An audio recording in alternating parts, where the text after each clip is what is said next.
Hello everyone, it's Greg from Edinburgh Renaissance Fencing Academy here for another historical fencing themed video. And today in particular I want to focus on that word historical. So the Di Grassi fencing style that we primarily practice and study at ERFA, my fencing club, is one example of a historical martial art, but of course there are many others as well. All these historical martial arts have one thing in common. They are, of course, historical. In other words, they're obsolete. They have no real practical application in the modern world, and they stopped being practiced for real at some point in the past. And the reality is that in Europe, no one has fought with weapons like rapiers, two-handed swords or halberds for literally hundreds of years. So these historical martial arts need to be reconstructed if we want to practice them for our interest and amusement in the modern world. Reconstructing these historical martial arts is a type of historical research. And if we want to do this properly, if we really genuinely want to be able to practice a historical martial art or a historical fencing system, more particularly, we need to do the historical research properly. There are good ways and bad ways of approaching this sort of research. Now, I'm not saying it's necessary to have a university degree in history or archaeology. I don't myself, but you do need to be able to follow some simple, logical and clear rules gleaned from modern study and research techniques. So this video is going to attempt to summarize these. I'm actually going to attempt to summarize how I have approached researching the Di Grassi system. I'll give a few tips in case you're interested in doing this sort of research yourself. And I'll also make a brief comment about some of the areas I feel people sometimes go wrong in within the modern historical European martial arts or HEMA scene. So that's the plan. Let's get down to it. Okay, so the number one principle of good historical research is that it's based on a close analysis of primary sources. Primary sources, of course, just means original artifacts, original things from the time and place which you're trying to study. So in my case, with the Di Grassi fencing system, that means Italy in the second half of the 16th century. And the primary sources are the fencing literature written by Di Grassi, in other words his treatise, and the weapons from the time. So I'll just find my copy. Here it is. This is the main book that I use to conduct my research these days. This is a modern English translation of Di Grassi's treatise. It was translated from the 1570 Italian language edition directly into modern English by translator W. Jerrick Swanger, and it's available at a very reasonable price on Lulu Books. So if you're interested in that, go and find it there. You can also find facsimiles of the original Italian language and the Elizabethan English language editions if you do a Google search online. So that is our number one primary source. But going hand in hand with that, we also have to consider the weapons. Most of us can't afford to go and buy original antique weapons. If you're lucky enough to live near a museum with a good arms and armour collection, you might be able to find some stuff in there which you can analyse. However, luckily in the modern world, you don't even need to leave your own house to conduct research on original weapons. You just go to the website and the online catalogue of a good museum. I recommend the Wallace Collection in London and the New York Metropolitan Museum of Art. All you need to do is go to these museums' catalogues and run a search using the parameters of the time and the place which you're trying to study. So you just search for sword, Italy, and second half of the 16th century, in my case, and you'll turn up a bunch of weapons which correspond to what people were using in the correct time and place. And this can tell you a lot of useful information: the size, the weight of the weapon, the design, the point of balance, what the hilt looks like, the shape of the blade. All of these things are really useful to analyze closely and think how they correspond to what's written in the original treatise. So that's my primary sources. Okay, so primary sources are usually not enough to give a 100% complete picture of any particular historical topic, so it's necessary to consult secondary sources as well. Basically, secondary sources are things which are one step removed from what you're studying, but you want to keep them fairly close to your central theme. So in my case, I've looked at a little bit of fencing literature written by other Italian fencing masters, either from the same time as Di Grassi, or a little bit before him, or a little bit after him.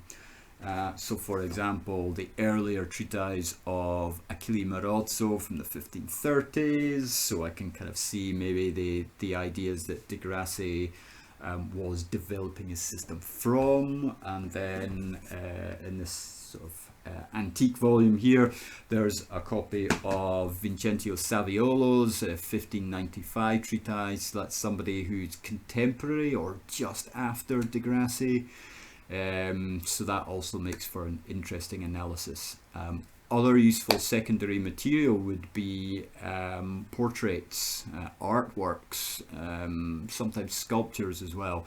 But really, portrait paintings are very useful.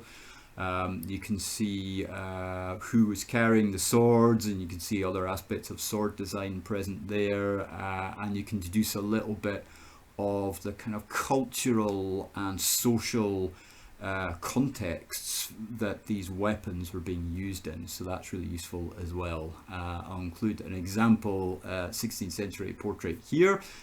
Look at the swords that this person is carrying. Very nice.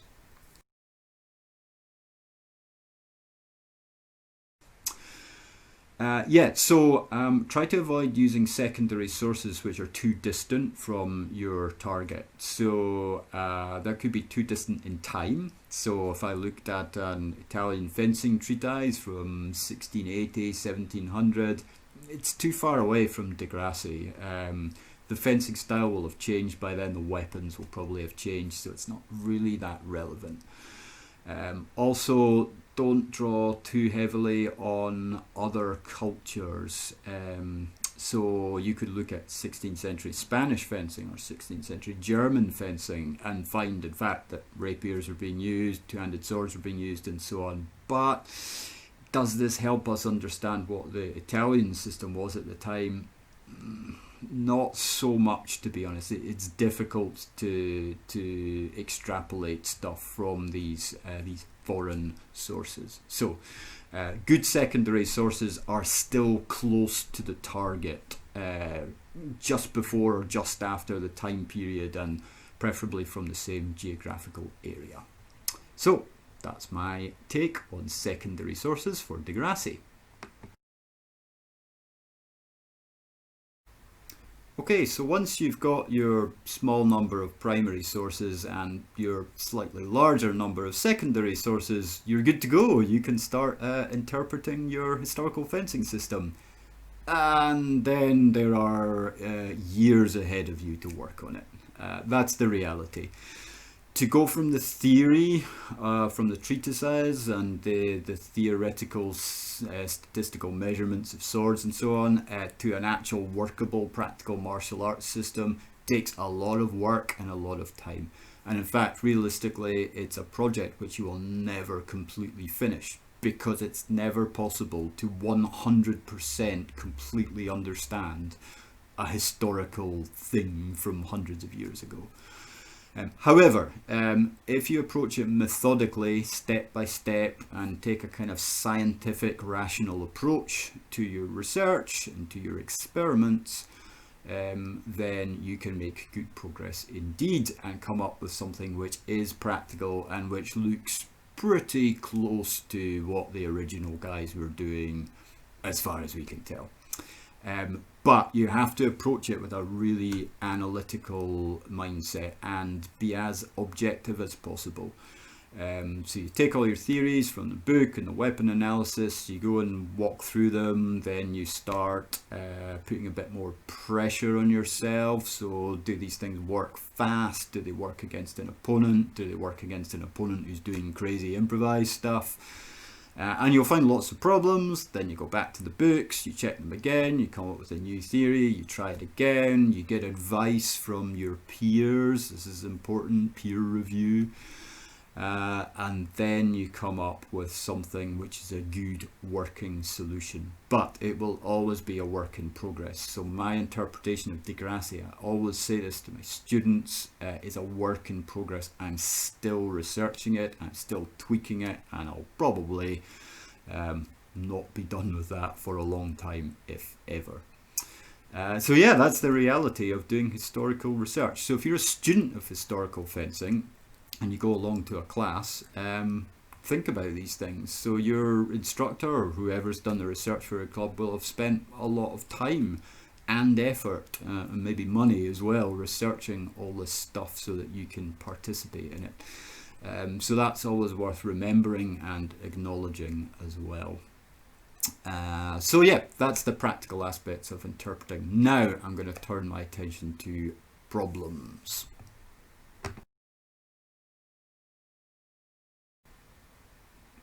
Okay, so now it's time for my quick rundown of the problems that I see in the historical research going on within the HEMA community at this time.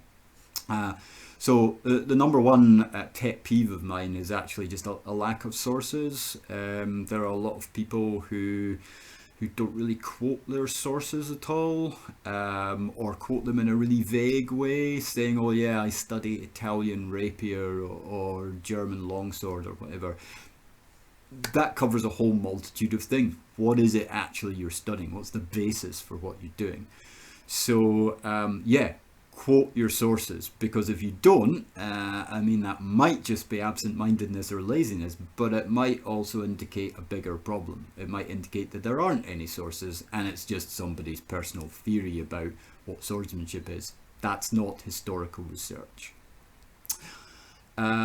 My second pet peeve, if you like, is related to the first one, which is people ignoring the weapon aspect of primary sources. A lot of people actually just buy a training sword and then get on with stuff. Okay, great. Training swords are necessary tools for use in the modern world, but they're not the same as historical swords. You have to understand how the original weapons, the real weapons that the authors were using, handle and what their design features were and so on. So yeah, don't assume a training sword is the same as an original sword. For the most part, they aren't. So pay attention to the weapon data as well. The next problem I have is people just improvising too much when they fence. So if you are approaching historical fencing with the mindset that, okay, I want to hit the other guy more than I get hit myself, I mean, that's kind of fundamentally correct, but if you're not doing it in the style of a historical treatise, it's kind of meaningless. None of us fight with swords for real. It's a hobby or a pastime for most of us. So what value does it have? If you're just after fun, that's fine. But just randomly hitting someone with a sword is not historical fencing. It's just hitting someone with a sword.